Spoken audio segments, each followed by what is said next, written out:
পানাগড় টোপ লছিমাত 1894 চনৰ ৰাইজমেলৰ স্মৃতিচাৰণ সাম্ৰাজ্যবাদী ব্ৰিটিছ চৰকাৰৰ শোষণ আৰু বৰ্ধিত খাজনা বৃদ্ধিৰ প্ৰতিবাদত 1894 চনৰ 24 জানুৱাৰীত সৰুক্ষেত্ৰীৰ লছিমাৰ পানাগাঁৱৰ টোপত সৰুক্ষেত্ৰী অঞ্চলৰ ৰাইজ মিলিত হৈ বিদ্ৰোহ কৰিছিল। ইতিহাসত যাক বিখ্যাত পানাগাঁৱৰ টোপৰ ৰাইজমেল নামেৰে জনা যায়।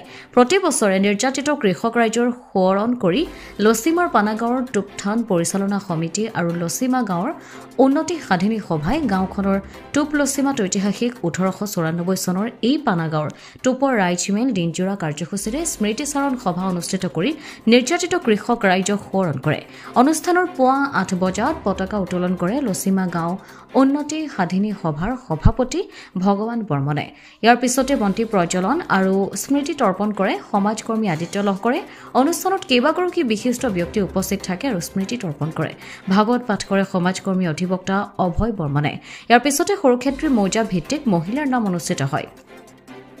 নামৰ অন্তত স্মৃতিচাৰণ সভাৰ ভাষণ দিয়ে অধিবক্তা অভয় বৰ্মনে। সাম্ৰাজ্যবাদী শাসকৰ শোষণ নীতিৰ বিৰুদ্ধে সৰুক্ষেত্ৰীৰ অঞ্চলৰ কৃষক ৰাইজে বিদ্ৰোহ কৰি অমানসিক অত্যাচাৰৰ সন্মুখীন হৈছিল, যিবোৰ আছিল অতি বেদনাদায়ক ঘটনা।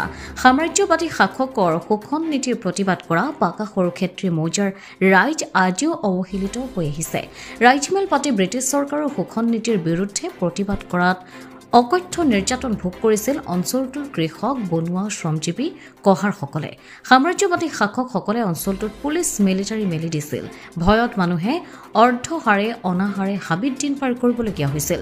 পুষ্পৰাম কহাৰকে ধৰি আগত ফুৰা মিল্কী সকলক জেলত ভৰাই থৈছিল। সৰ্থেবাৰীৰ পুষ্পৰাম কহাৰে 6 বছৰ কাৰাবাস খাটিছিল। তেওঁ জেলৰ ভিতৰতে জেল কাঁহী, জেল বাতি, থোক তামোল তৈয়াৰ কৰিছিল। কিছুমান লোকক গৰুৰ সলনি পথাৰত নাঙলত জুৰি হাল বোৱা হৈছিল। ৰাইজমেল পাতি অযুক্তিকৰভাৱে খাজানা বৃদ্ধি কৰাৰ প্ৰতিবাদ কৰি চৰকাৰী দমনৰ সন্মুখীন হ'ব লগাত আৰু পিছৰ সময়ছোৱাত প্ৰাকৃতিক দুৰ্যোগৰ বাবে পাকা সৰুক্ষেত্ৰীৰ মৌজাৰ কৃষক ৰাইজৰ কঁকাল ভাঙে। স্বাধীনতাৰ পিছত গঠিত জাতীয় চৰকাৰৰ দিনতো কৃষক ৰাইজে কঁকাল ভাঙি পোনকৈ থিয় হ'ব পৰা নাই। আজিও অঞ্চলটোৰ ৰাইজ নানা ধৰণে প্ৰতাৰিত, শোষিত হৈ আহিছে। কৃষক বিদ্ৰোহৰ ইতিহাসপূৰ্ণ পানাগাঁৱৰ টোপৰ ৰাইজমেলক সংৰক্ষণ কৰা আৰু পৰ্যটনৰ কেন্দ্ৰ হিচাপে গঢ়ি তোলাৰ বাবে চৰকাৰী কৰ্ম ব্যৱস্থা গ্ৰহণ কৰাটো ৰাইজে বিচাৰিছে। সৰ্থেবাৰী ৰাজহ চক্ৰৰ অন্তৰ্গত লছিমাগড় এই পানাগড় টোপ থানত সাম্ৰাজ্যবাদী শোষণকাৰী ৰক্তপিপাসু ব্ৰিটিছে ইয়াতে বাংলো পাতি মাটিৰ খাজনা বৃদ্ধি কৰি তেওঁলোকে ইয়াতে মাটিৰ খাজনা বৃদ্ধি কৰিবলৈ লৈছিল। ইয়াৰে ক্লিষ্ট কৃষকবিলাকে বৰ্ধিত ভূমিৰ খাজনা নিদিয়াৰ বাবে এই ব্ৰিটিছে কৃষকবিলাকক ইয়ালৈ ধৰি আনি ইয়াতে মানুহৰ দ্বাৰা হাল বাইছিল আৰু অকথ্য নিৰ্যাতন চলাইছিল। কিন্তু জাতি মাটি ভেটিক ভাল পোৱা এই কৃষকবিলাকে ব্ৰিটিছবিলাকক ইয়াৰ পৰা আন্দোলন কৰি জনগণতান্ত্ৰিক আন্দোলন গঠন কৰি ব্ৰিটিছক খেদিবলৈ সক্ষম হৈছিল। গতিকে ইয়াৰ কৃষকবিলাকে এই মাতৃভূমিক যি ভাল পায়, মাতৃভূমিৰ কাৰণে যি জীৱন আহুতি দিব পাৰে তাৰ প্ৰমাণ দাঙি ধৰি গৈছে। 94 চনৰ এই 24 জানুৱাৰীতেই এই ভূমিতেই অৰ্থাৎ সৰুক্ষেত্ৰী মৌজাৰ সৰ্থেবাৰী ৰাজহ চক্ৰৰ অন্তৰ্গত এই লছিমাৰ পানাগড় টোপতেই কৃষক বিদ্ৰোহ হৈছিল। কৃষক বিদ্ৰোহ হ'ব লগা মূল কাৰণ আছিল সাম্ৰাজ্যবাদী শোষণকাৰী ৰক্তপিপাসু ব্ৰিটিছসকলে ভাৰতলৈ আহি তেওঁলোকে ভূমিৰ ওপৰত খাজনা বৃদ্ধি কৰিছিল। অসমতো খাজনা বৃদ্ধি কৰাৰ বাবে কৃষকবিলাকৰ ওপৰত অত্যাচাৰ কৰিছিল। সেই কৃষকবিলাকে বৰ্ধিত খাজনা কোনো পধ্যে নিদিয়ে। 1894 চনৰ 24 জানুৱাৰীৰ দিনাখন অসমৰ ভিতৰতে ইয়াত প্ৰথম প্ৰজা বিদ্ৰোহ হৈছিল কৃষকৰ খাজনা বৃদ্ধিৰ প্ৰতিবাদত। কিন্তু অতি দুৰ্ভাগ্যৰ বিষয়, এই য'ত প্ৰথম কৃষক বিদ্ৰোহ হৈছিল প্ৰায় 7,000 মানুহ ইয়াত সমবেত হৈছিল, ব্ৰিটিছৰ বিৰুদ্ধে বিদ্ৰোহ ঘোষণা কৰিছিল। কিন্তু দুৰ্ভাগ্যৰ বিষয় যে চৰকাৰে আজিলৈকে এই সৰ্থেবাৰী ৰাজহ চক্ৰৰ অন্তৰ্গত লছিমাৰ পানাগড় যি ঐতিহাসিক স্থলী, এই স্থলীখিনি কিন্তু আজিলৈকে কোনো উন্নয়নমূলক কাম তেখেতসকলে নকৰিলে।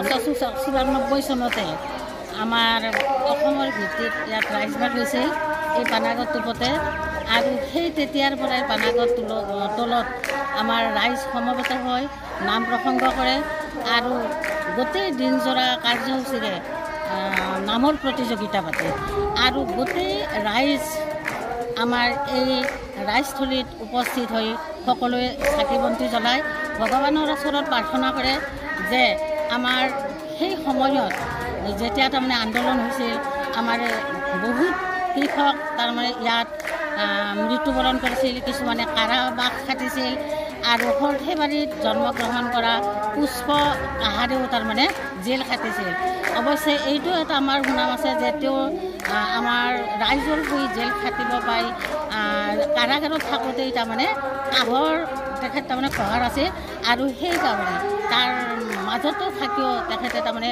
জেল বাতি তৈয়াৰ কৰি দেখুৱাইছিল গতিকে তেনেকুৱা ধৰণৰ আমাৰ সুদক্ষ শিল্পী আছে সমাজত বিভিন্ন ধৰণৰ কৃষকে ইয়াত সহযোগ কৰিছে আৰু সেই কৃষকবিলাকক আমাৰ ব্ৰিটিছ চৰকাৰে এনেকুৱা ধৰণৰ অত্যাচাৰ কৰিছিল যে তেওঁলোকৰ কান্ধত জুৱলি আদি দি তাৰমানে কৃষি হাল বাইছিল কৃষি মাটিত হাল বাইছিল গতিকে এনেকুৱা ধৰণৰ মানে চিনস্বৰূপে আমাৰ তেওঁলোকক মানে যে কিবা অত্যাচাৰ কৰা হৈছিল তাৰ প্ৰতিবাদ স্বৰূপে ৰাইজসকলে একগোট হৈ কৃষক বিদ্ৰোহ কৰিছিল বুলি জনা যায় বা আমি বুৰঞ্জীত আজিলৈকে তাৰমানে পাই আছোঁ যে সেইটো এটা মানে আমাৰ মানে ইতিহাস প্ৰসিদ্ধ এটা তাৰমানে ঘটনা গতিকে এনেকুৱা ক্ষেত্ৰত আমি আজি দেখিছোঁ যে এইখিনি ঠাই তাৰমানে ৰাইজ মেলৰ স্থলীখিনি তাৰমানে একেবাৰে অৱহেলিত হৈ আছে ইয়াত কোনো ধৰণৰ চৰকাৰৰ দৃষ্টি নিক্ষেপ কৰা হোৱা নাই আৰু আমাৰ ৰাইজসকলে লগ হৈ